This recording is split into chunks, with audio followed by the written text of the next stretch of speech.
नमस्कार मित्रांनो. तर आत्ता आपण बघणार आहे की numbers of bar in slab कशा प्रकारे कॅल्क्युलेट करायचा. चला आता बघूया मग. हा दिला आहे स्लॅबचा पोर्शन आपल्याला गिवन आहे.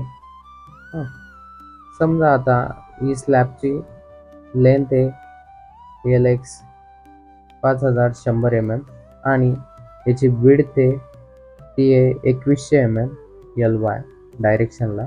आणि हे जे स्टील दिलेलं आहे या स्टीलमधले स्पेसिंग आहे दोन्ही साईडला ती 150 mm आहे. ही शॉर्टर साईड आहे, बघू शकता 2100 mm. सो ह्या बाजूला आपण प्रोव्हाइड करत असतो मेन बार.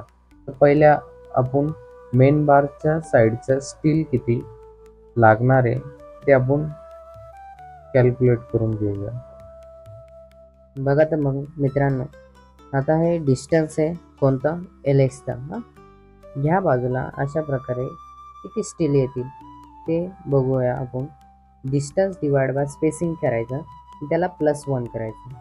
का तर एक एक्स्ट्रा बार आपण नेहमी कन्सिडर करत असतो. तर बघा 5100 डिवाइड बाय 150. 150 कोणते स्पेसिंग, या स्टीलमधले स्पेसिंग किती आहे ते. तर किती आले आपले टोटल बार 35. अशा प्रकारे कॅल्क्युलेट करायचं.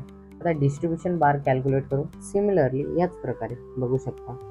एल वाय, हा एल वाय डायरेक्शनचे किती हाईट आपली, विड्थ आपली 2100 mm. ओके, त्याला डिवाइड केला स्पेसिंग, तर आन्सर काय आला आपलं, आणि +1 केला, आन्सर आला 50 numbers of bars require in distribution side.